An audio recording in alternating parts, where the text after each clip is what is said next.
So hello and welcome back everyone to this now the beautiful wonderful सा video. आज जो chapter हम लोग करने वाले हैं यह है securities and exchange board of India lesson 4।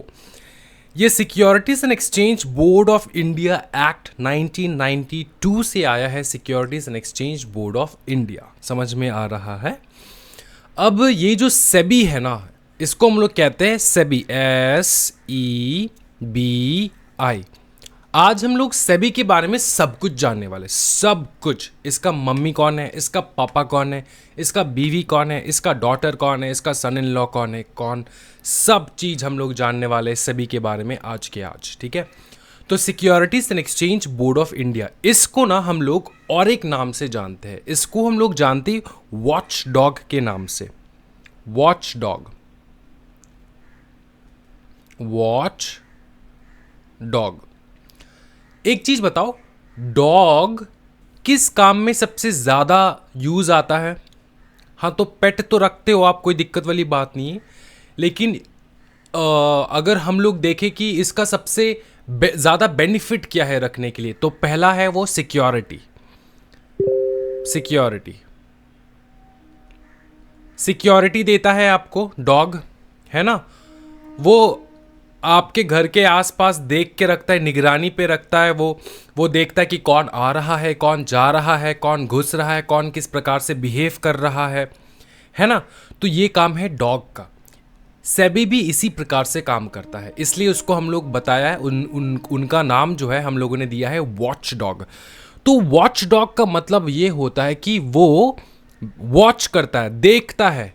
जैसे एक डॉग देखता है, उसी प्रकार से सेबी बहुत अच्छी तरीके से जो है वो देखता है कौन आ रहा है स्टॉक एक्सचेंज के अंदर, कौन जा रहा है, कौन पैसा उठाने की कोशिश कर रहे हैं पब्लिक से, है ना। तो जैसे कोई भी कंपनी लिस्ट करना चाहता है तो उसको बहुत अच्छे तरीके से देखता है। कोई भी कंपनी डीलिस्ट होना चाहता है उसको बहुत अच्छे तरीके से देखता है सेबी। सेबी में बहुत सारे लोग हैं, जैसे कि स्टॉक एक्सचेंजेस काम करते हैं, है ना। स्टॉक एक्सचेंजेस है, जैसे कि स्टॉक एक्सचेंज का नाम बताओ सर। हाँ जी, NSE, नेशनल स्टॉक एक्सचेंज, बताओ ना।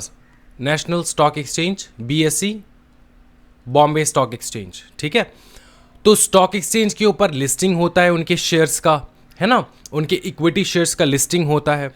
तो यहाँ पर कौन कौन इंडिविजुअल यहाँ पे मौजूद है? स्टॉक एक्सचेंजेस है। फिर आता है इंटरमीडियरीज, जहाँ पे ब्रोकर्स, स्टॉक ब्रोकर्स, उनके मतलब बहुत सारे हैं। समझ में आ रहा है?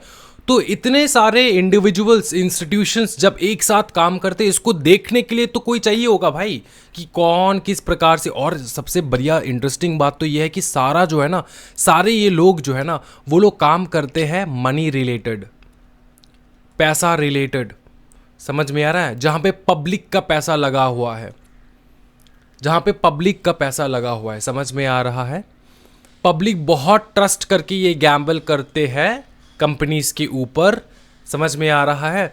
तो सेबी देखता है ये सही से हो रहा है कि नहीं, ये नियम कानून के हिसाब से एक्सचेंजेस पे खरीदा बेची हो रहा है कि नहीं। ये सारा काम जो है सेबी का है, इसलिए उसका दूसरा नाम है वॉच डॉग। इसलिए उसका दूसरा नाम है वॉच डॉग। सेबी में हम लोग देखेंगे security and exchange board of India के बारे में जानेंगे हम लोग, ठीक है। सिक्योरिटीज एपेलेट ट्रिब्यूनल के बारे में जानेंगे, जिसको हम लोग सैट कहते हैं। फिर एडजुडिकेशन, सेटलमेंट्स, रिकवरी कैसे करना, offences, penalty, securities, investigation, score. ठीक है, ये बहुत इंपॉर्टेंट एग्जामिनेशन में पूछा जाता है। तो इन सब के बारे में हम लोग जानने वाले हैं इस चैप्टर में। ये समझ में आ रहा है? सबसे पहला इंपॉर्टेंट चीज अगर मैं आपको बताऊं, तो सेबी का मॉम डैड कौन है? सेबी का मॉम डैड है securities and exchange board of India act 1992 and SEBI informal guidance scheme 2003। समझ में आ रहा है? तो ये है डैड अपना, ये है मॉम अपना। समझ में आ रहा है? डैड थोड़ा ओल्डर है ना, इसलिए मॉम थोड़ा यंगर है, इसलिए। समझ में रहे? सेबी के डैड मॉम कौन है या फिर मॉम डैड कौन है? SEBI informal guidance scheme 2003 and SEBI securities exchange board of India act 1992।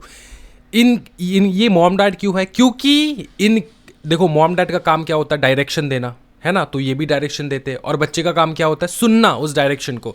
तो वही सेबी जो है पूरा स्टॉक एक्सचेंज जो है पूरा स्टॉक एक्सचेंज, पूरा स्टॉक मार्केट, पूरा स्टॉक का जो मतलब सिक्योरिटीज़ का जो है माई बाप है, जो जिसको कहा जाता है सेबी, समझ में आ रहा है, वो चलता है by the directions given by this people.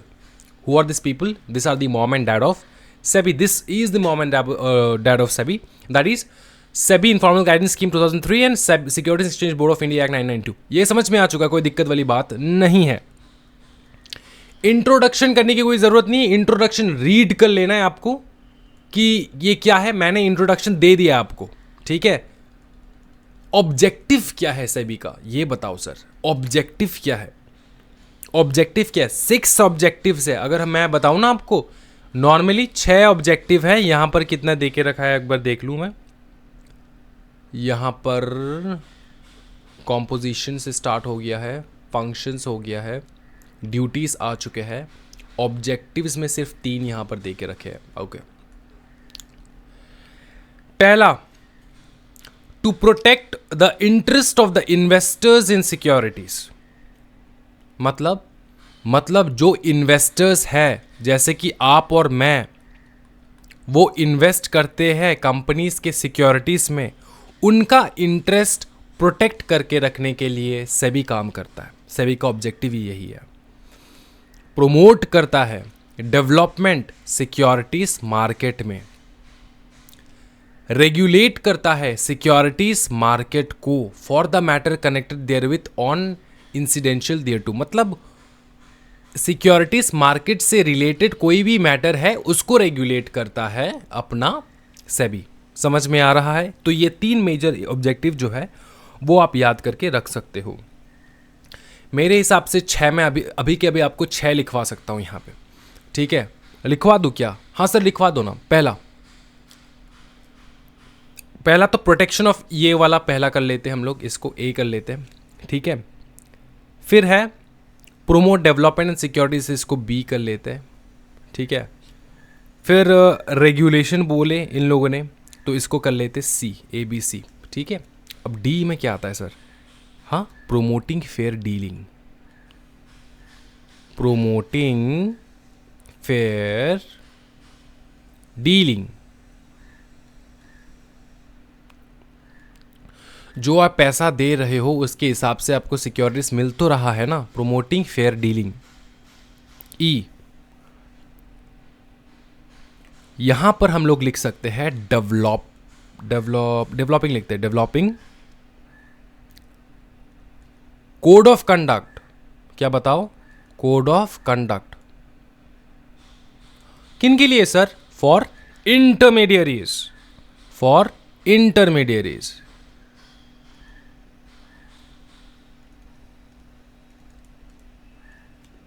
जैसे कि सर एग्जाम्पल दे दो ना. जैसे कि broker, merchant banker,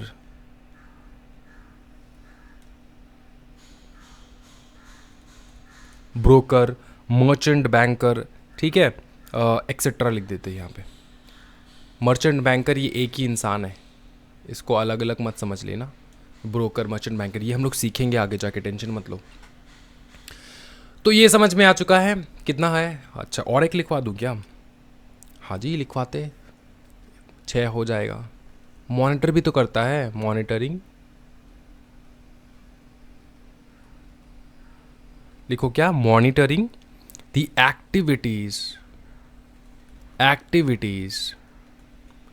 activities of stock exchange. फिर लिखो यहाँ पे म्यूचुअल फंड के भी जो है एक्टिविटीज़ ना, ये लोग जो है मॉनिटर करते हैं.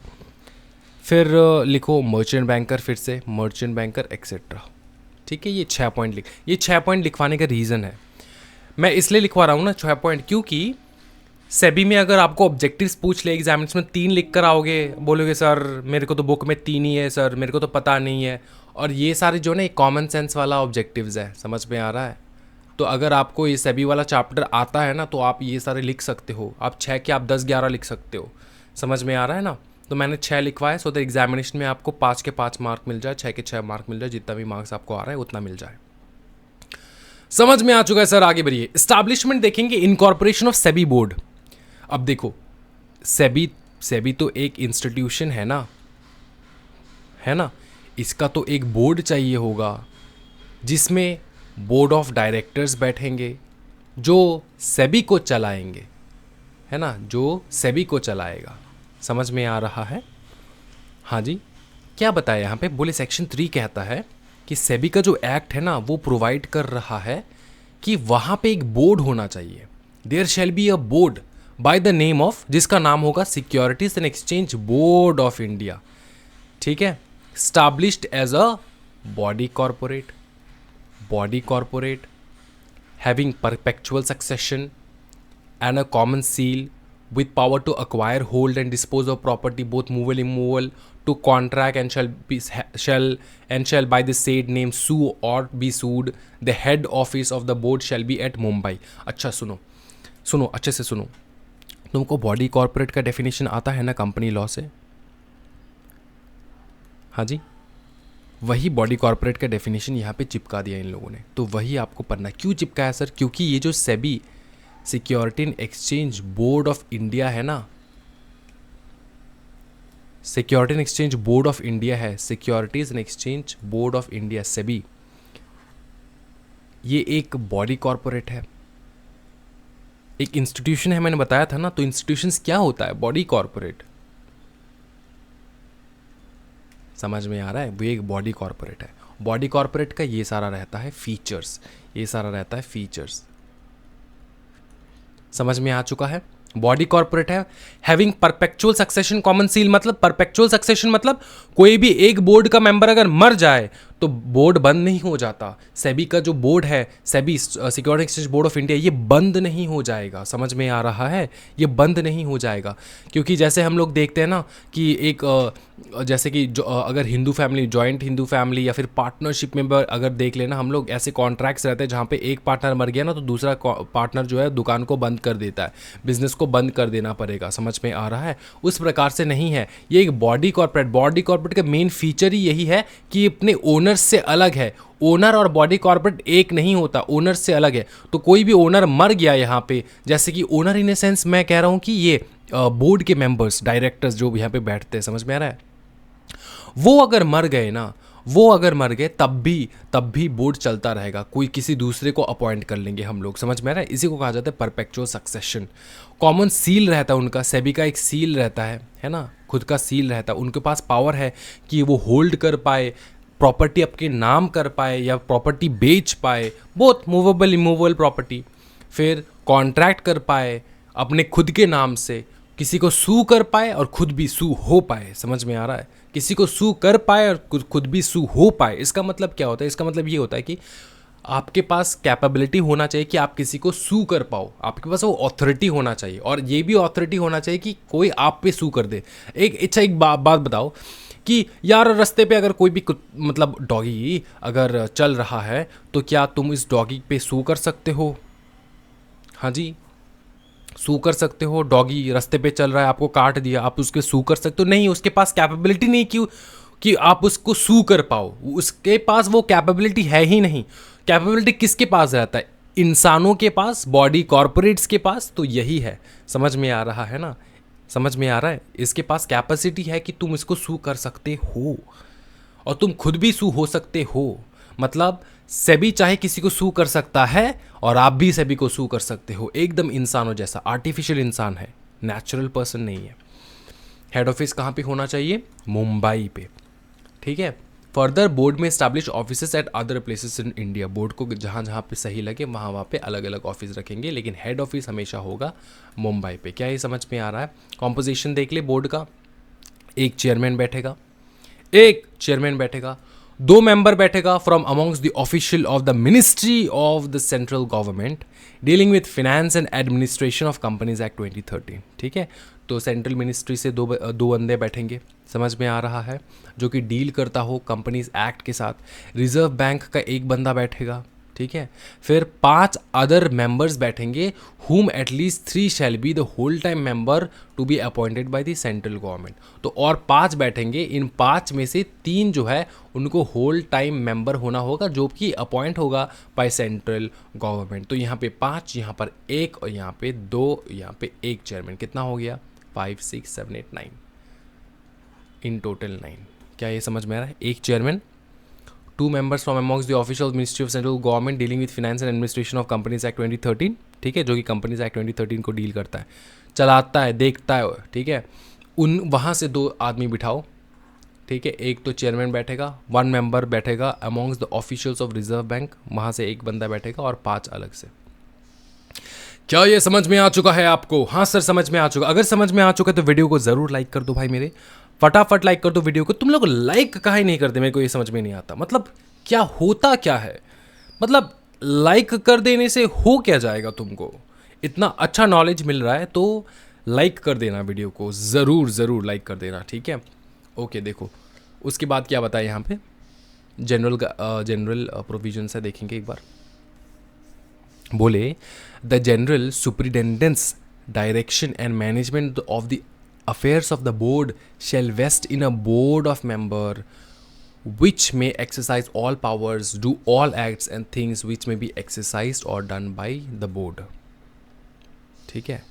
The chairman shall also have powers of general superintendence and direction of the affairs of the board and may also exercise all powers and do all acts and things which may be exercised or done by the board। मतलब वही है, एक बंदा बैठेगा जिसके पास पूरा power रहेगा, पूरा फुल पावर रहेगा सब कुछ करने के लिए, ठीक। वो इसको कहा जाता है चेयरमैन।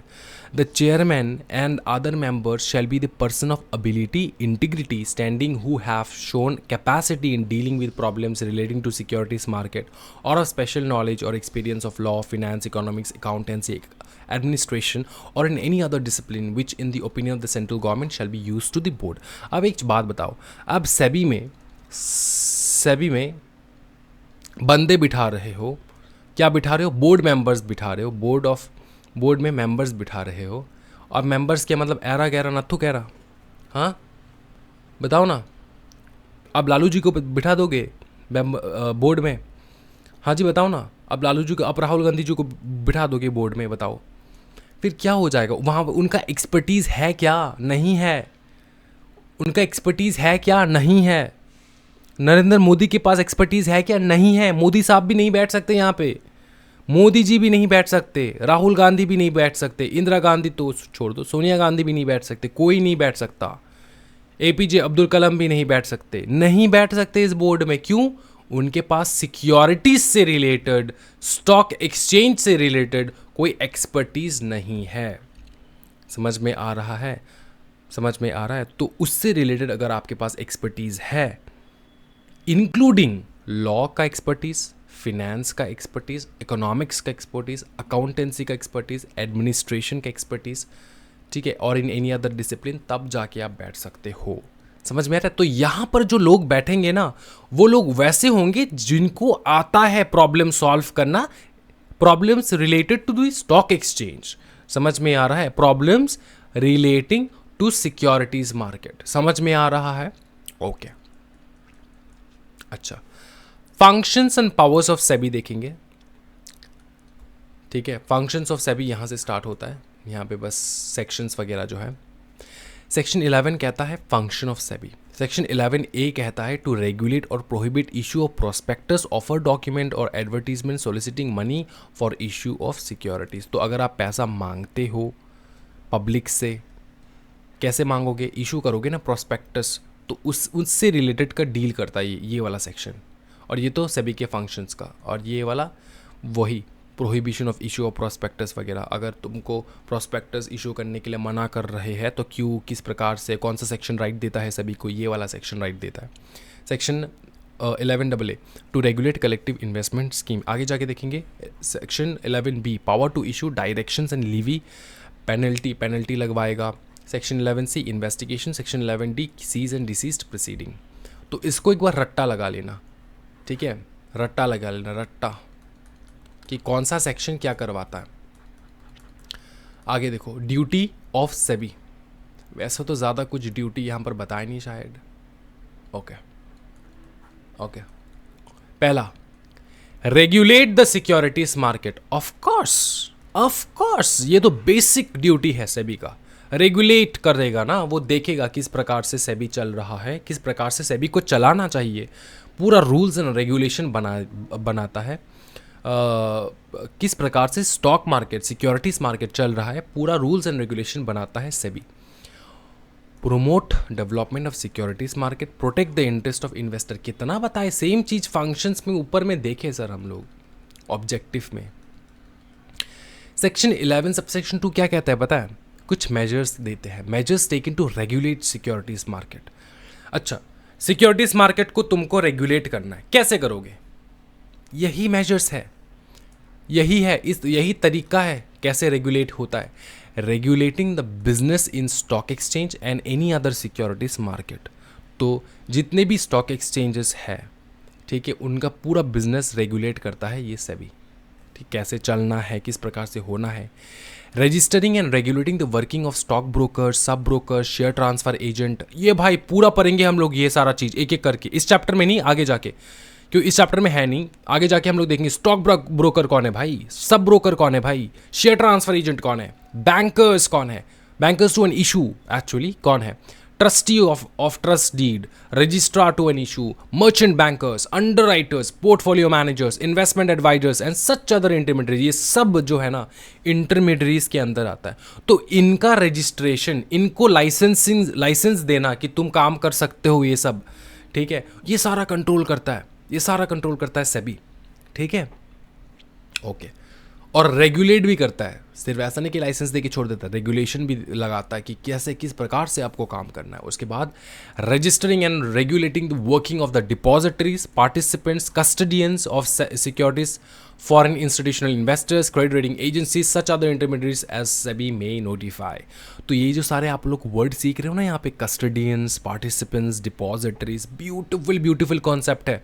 मतलब प्यार हो जाएगा, मतलब आप ना, मतलब क्या बताओगे, आप लव लेटर लिखोगे, समझ में आ रहा है, इतना प्यार हो जाएगा।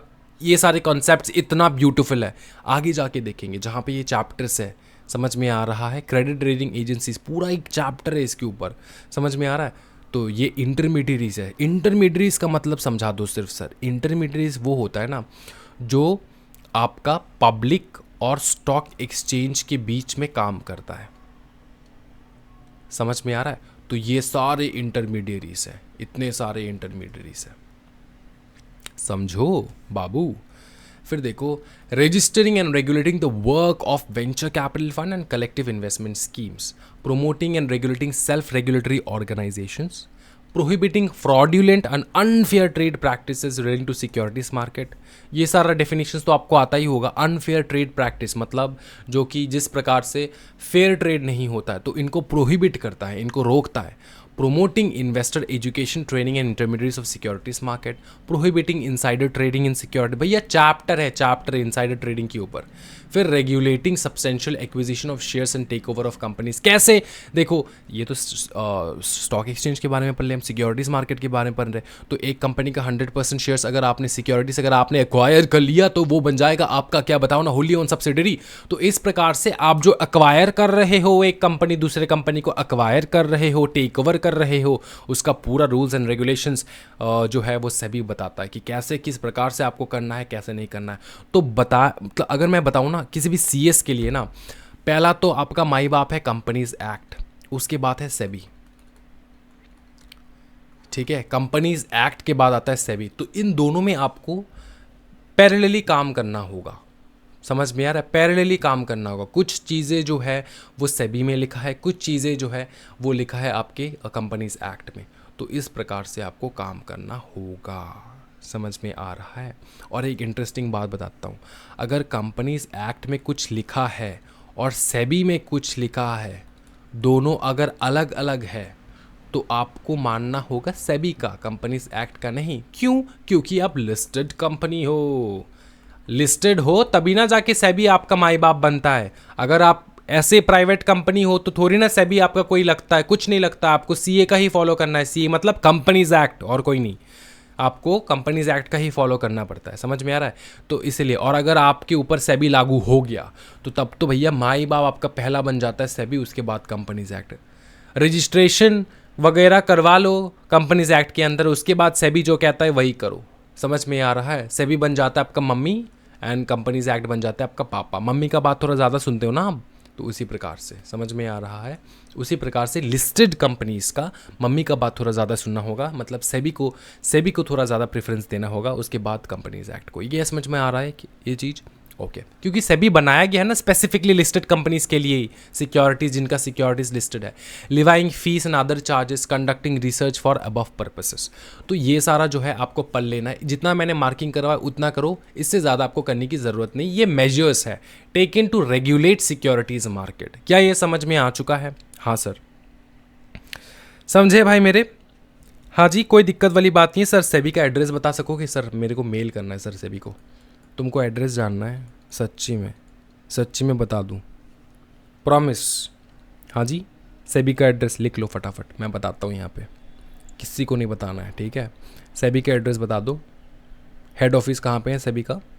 बॉम्बे में है सर, इतना तो पता है सर। मुंबई में है, बता के रख दिए ऊपर में सर, मुंबई में होना होगा सेबी का। कहाँ पे है सर? लिख लो, मित्तल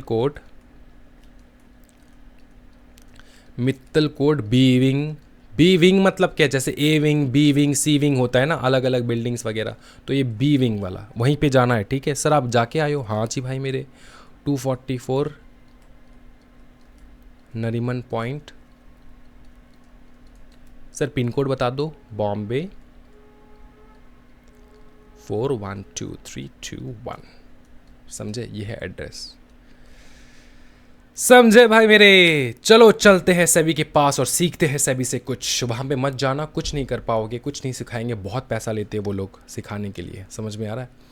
इससे अच्छा मेरे से फ्री में सीख रहे हो, उसको वैल्यू करो भाई मेरे। उसके बाद देखो, सेबी का जो पावर के बारे में अगर मैं बात करूं, ये एक्ट अगर बात कर रहा है सेबी के पावर के बारे में, तो सेबी का पावर सेम है सिविल कोर्ट है। सिविल कोर्ट में जितना पावर होता है ना, उतना पावर सेबी में भी होता है। जैसे कि सिविल कोर्ट क्या करता है? सुनवाई करता है ना, सुनवाई करता है कि क्या आपने काम किया, क्या कार्रवाई, ये दो आदमी के बीच में सुनता है। सिविल कोर्ट है, याद रखना, क्रिमिनल कोर्ट नहीं है। अगर क्रिमिनल चीज़ आ जाए तो वो सीधा चला जाएगा क्रिमिनल कोर्ट्स के पास, ठीक है, सेबी के पास नहीं जाएगा, समझ में आ रहा है? जैसे कि सेबी देखो, कोर्ट क्या बोलता है? कोर्ट बोलता है ना कि भैया ये वाला एविडेंस लाओ, वो वाला एविडेंस लाओ, ये सारा चीज़ सेबी भी कर सकता है, ठीक है। The discovery and production of books of accounts and other documents at such place in such time indicated by SEBI. जिस जगह पे, जिस समय पे तुमको बुक्स लेकर आने के लिए बोलूँ, उस जगह पे, उस समय पे बुक्स लेकर आ जाना। कौन सा बुक सर? वो बुक्स ऑफ अकाउंट्स, जो तुम अकाउंट्स मेंटेन करते हो। देखे तो जरा आपने क्या घोटाला कर रखा है। सम्मान कर सकता है आपको, enforcing the attendance of person and examining them on oath, ठीक है। कसम खिलवा सकता है, समझ में आ रहा है आपको? तो इस बात का ध्यान रखना। सम्मॉन भी बुला सकता है आपको, सम्मॉनिंग, इंस्पेक्शन कर सकता है बुक्स का, inspection of any books registered and other documents of any person listed, ठीक है, इतना याद रखो। इंस्पेक्शन ऑफ एनी बुक और रजिस्टर और अदर डॉक्यूमेंट्स और records of any listed company और a public company which intends to get its securities listed. देखो, एक तो सेबी का कंट्रोल देखो, सेबी का कंट्रोल हर किसी कंपनी के ऊपर नहीं रहता है, ठीक है, सिर्फ लिस्टेड कंपनी और वो कंपनी जो लिस्टिंग होना चाहता है, लिस्ट होना चाहता है, लिस्टिंग करवाना चाहता है। तो इस वाले पॉइंट में बता दिए कि वो सारे लिस्टेड कंपनीज जो है ना, उनसे तो मंगवा सकता है, और जो लिस्ट होना चाहता है, इंटेंशन है उनका कि उनका सिक्योरिटीज लिस्टेड करवाना चाहता है, उनको भी, अभी तक लिस्टिंग हुआ नहीं है लेकिन उनको भी हम लोग बुक्स ऑफ अकाउंट्स मंगवा सकते हैं कि निकालो बुक्स ऑफ अकाउंट, दिखाओ क्या है आपके बुक्स ऑफ अकाउंट्स में। Issuing commissions for the examination of witnesses or documents. Issuing commissions for the examination of witnesses and documents. जैसे कि आपके कोर्ट में भी जैसे बहुत सारे अलग अलग प्रकार के कमीशंस बैठते हैं ना, कि जहाँ पे जांच होता है ना, तो उसी प्रकार से कमीशन बिठाता है अपना सेबी भी, जहाँ पे जांच पड़ताल होता है, ठीक है। ऑर्डर बाय सेबी, क्या क्या ऑर्डर दे सकता है सेबी सर, बताओ ना। सेबी देखो, सस्पेंड कर सकता है आपका trading, of any securities in the registered recognise stock exchange, आपका ट्रेडिंग बंद करवा सकता है कंपनी का। बोले बंद करो कंपनी को, कंपनी फ्रॉड है। Restrain person from accessing the securities market, prohibit any person associated with securities market to buy sell and deal. तो ये इंडिविजुअल के ऊपर भी लागू होता है, सभी आपको रोक सकता है, इंडिविजुअल भी आपको रोक सकता है कि तू आज से ट्रेडिंग नहीं करेगा, तू आज से सिक्योरिटीज मार्केट में आएगा नहीं, तू बहुत बड़ा लफड़ाबाज है। समझ में आ रहा है? उसके बाद देखो, suspend any office period of any stock exchange और self regulatory organisation from holding such position. Stock exchange जैसे कि BSE NSE, इनका जो ऑफिस बेयरर्स है ना, उनको भी निकाल सकता है। हाँ, इतना पावर है। impound and retain the proceeds or securities in respect of any transaction which is under investigation। कोई भी इन्वेस्टिगेशन चल रहा है, वहाँ पे कोई भी सिक्योरिटीज़ का खरीदा बेची चल रहा होगा, उसको उसके ऊपर रोक भी लगवा सकता है, उसको अगर सही लगे तो। अभी पूरा हुआ नहीं है, जैसे हम लोग सुनते नहीं है बड़े बड़े कंपनीज जो है, एक कंपनी दूसरे कंपनी का जो है सिक्योरिटीज़ खरीदता है, या फिर एक ऑर्गेनाइजेशन जो है क्या कहते हैं इसको, हाँ, एक ऑर्गेनाइजेशन दूसरे कंपनी का जो है सिक्योरिटीज़ खरीद लेता है ना, तो स्टॉक ब्रोकर्स वगैरह, तो वो जो है ना उस पर रोक लगवा सकता है। फिर attach for a period not exceeding 90 days. देखो 90 डेज़ के लिए ना आपके सारे डॉक्यूमेंट्स को, देखो bank account, property of any intermediary और any person associated with the securities market any manner involve in violation of any provision of the act और rules of the regulation made thereunder. अगर आपने violation किया, आप एक intermediary हो, ठीक है, इंटरमीडियरी का सर लिस्ट बता दो ना, इंटरमीडियरी का लिस्ट पढ़ेंगे ना जब इंटरमीडियरी वाला चैप्टर आएगा। अब सिर्फ सुनो, इंटरमीडियरी जो है ना, उनका 90 डेज के लिए आप उनका बैंक अकाउंट, उनका पूरा जो है प्रॉपर्टी वगैरह सब अटैच करके रख सकते हो, ठीक है। SEBI shall within 90 days of the said attachment obtain confirmation of the said attachment from a special court having jurisdiction on such confirmation.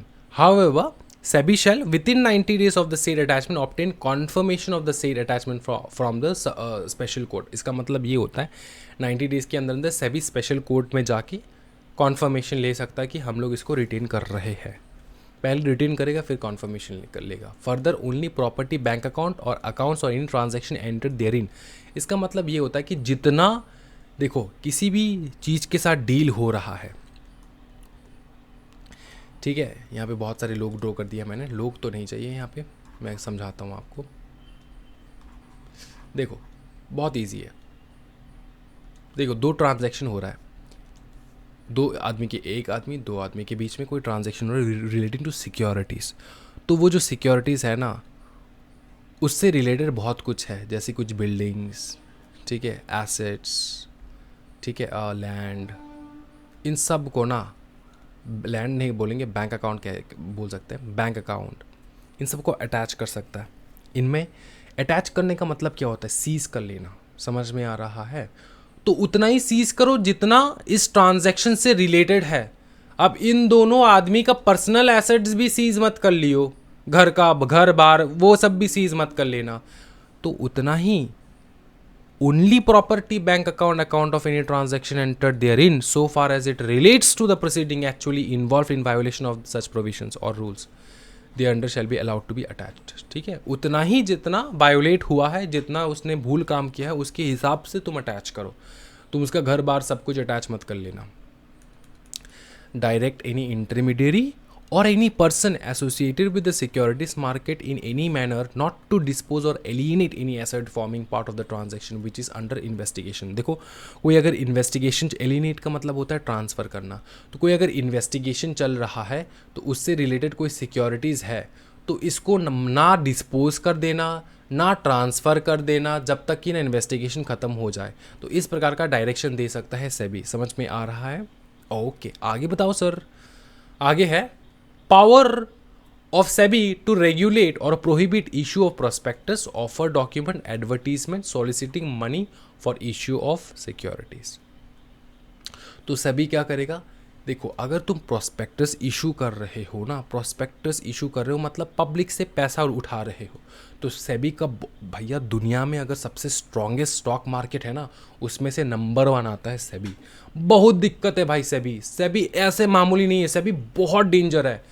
इसलिए बाहर देश के कंपनीज जो है ना वो इंडियन स्टॉक मार्केट में इन्वेस्ट नहीं करना चाहती, क्योंकि बहुत स्ट्रिक्ट है, बहुत ज़्यादा स्ट्रिक्ट है सेबी। क्यों? क्योंकि वो प्रोटेक्ट करके रखना चाहता है अपने देश के इन्वेस्टर्स को, क्योंकि देश जो है ना अभी तक बहुत ज़्यादा बूम, इंटेलिजेंट पीपल या फिर एजुकेशन वाइज भी जो है बहुत ज़्यादा एडवांस हुआ नहीं है। तो बहुत भोले हैं इस देश के लोग, तो कोई भी ठग के जा सकता है।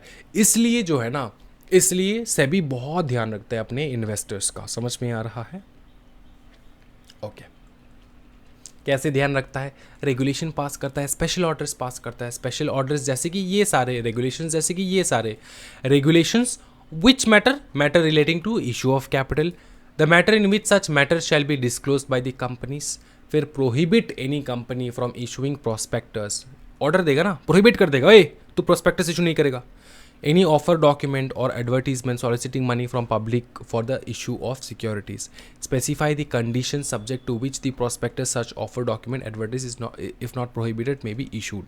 इसका मतलब ये है कि एक तो सभी स्पेशल ऑर्डर के द्वारा तुमको मना कर सकता कि ए तू इशू नहीं करेगा, और तुमको डायरेक्शन भी दे सकता है, कंडीशन भी दे सकता है, अगर तेरे को इशू करना है तो ये प्रोसीजर फॉलो कर, इस प्रकार से ही इशू कर सकता है, वरना नहीं कर सकता।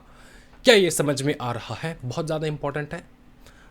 मोटा मोटी आगे चलते हैं।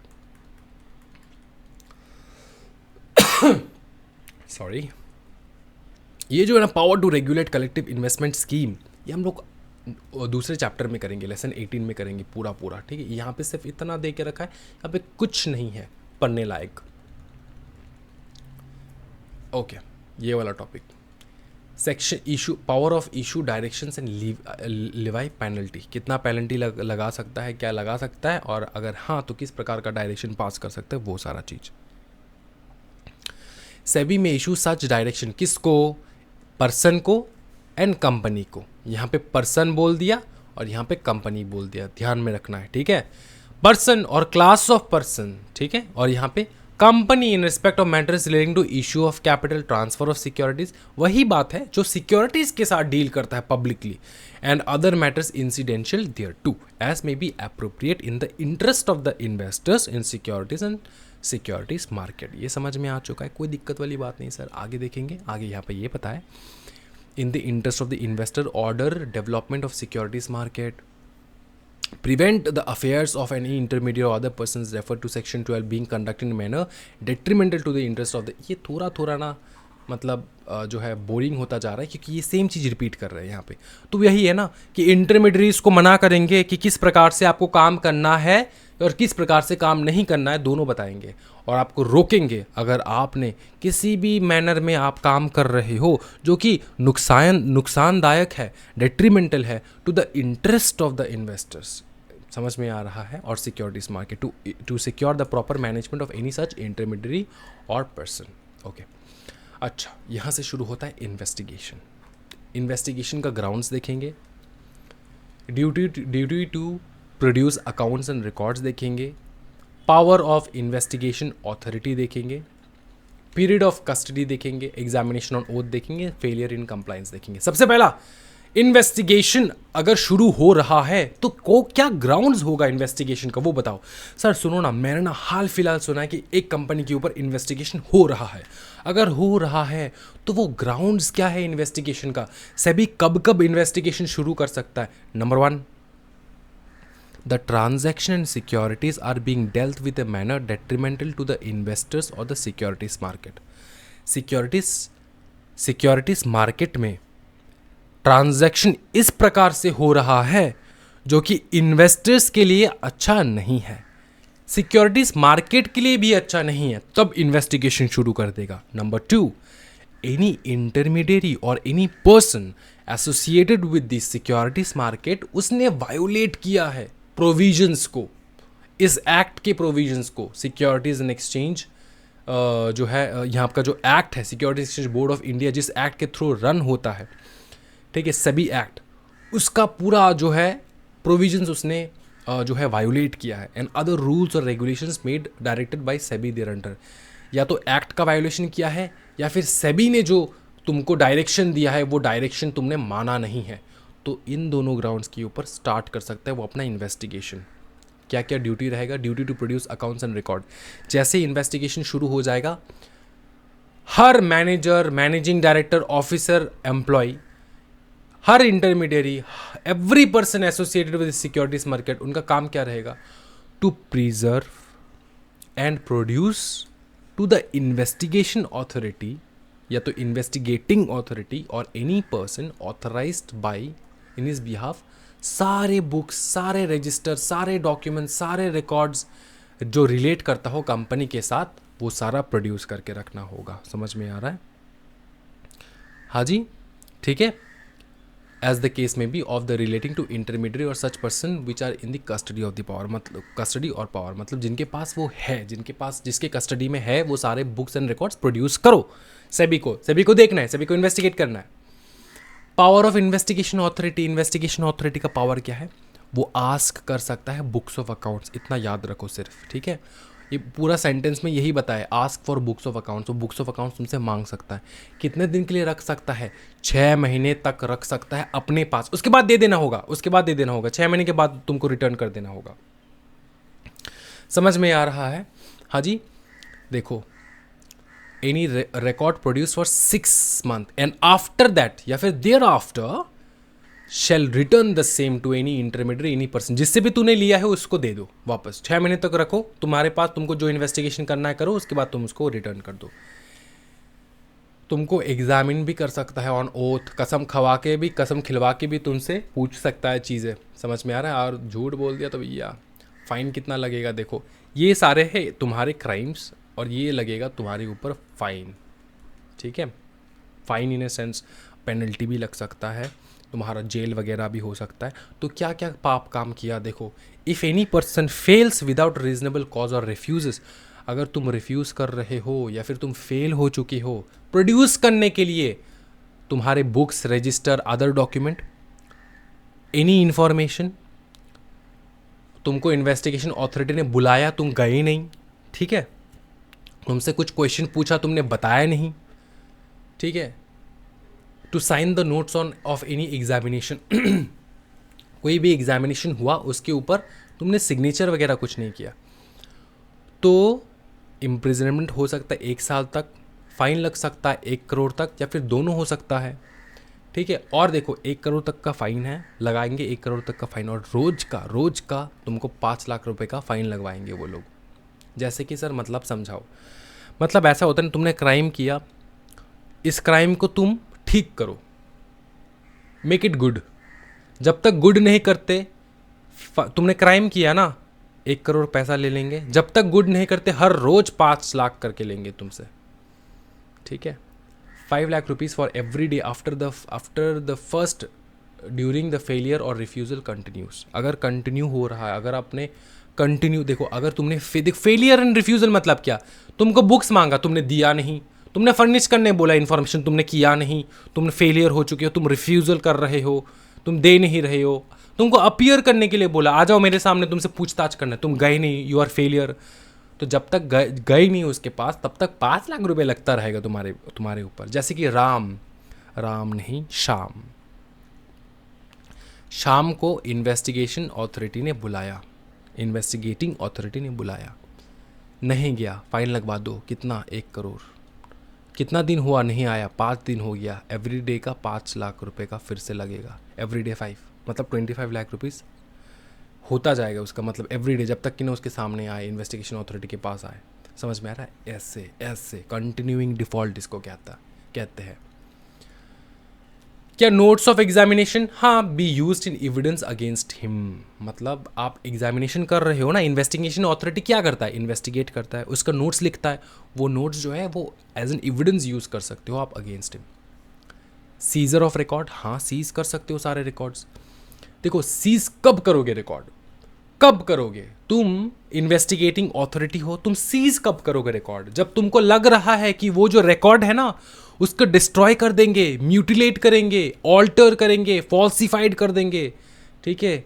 Secreted investigation, the investing authority may make an application to the magistrate of judge of such designated court in Mumbai as to be notified central government for the seizure of such books and register. समझ में आ रहा है? तो investigation authority को अगर लगा कि तू ऐसा कुछ काम करेगा, डिस्ट्रॉय करेगा, म्यूटिलेट करेगा, ऑल्टर करेगा, फॉल्सिफाई कर देगा सारे डॉक्यूमेंट्स को, तो पाप काम करेगा, तो ये जो इन्वेस्टिगेशन ऑथोरिटी है ना, वो क्या करेगा, वो कोर्ट में जाएगा, बोलेगा सर मेरे को लगता है ये डिस्ट्रॉय कर देगा सारा एविडेंस, आप लोग, आप कोर्ट, आप मुझको वारंट दो सो दैट मैं सारे एविडेंस जो है उसको मेरे पास लेकर आ सकूं, मैं उसको सीज कर सकूं। समझ में आ रहा है? ऑर्डर ऑफ मैजिस्ट्रेट और जज such designated court authorise by the investigation authority, authorising the investigating authority.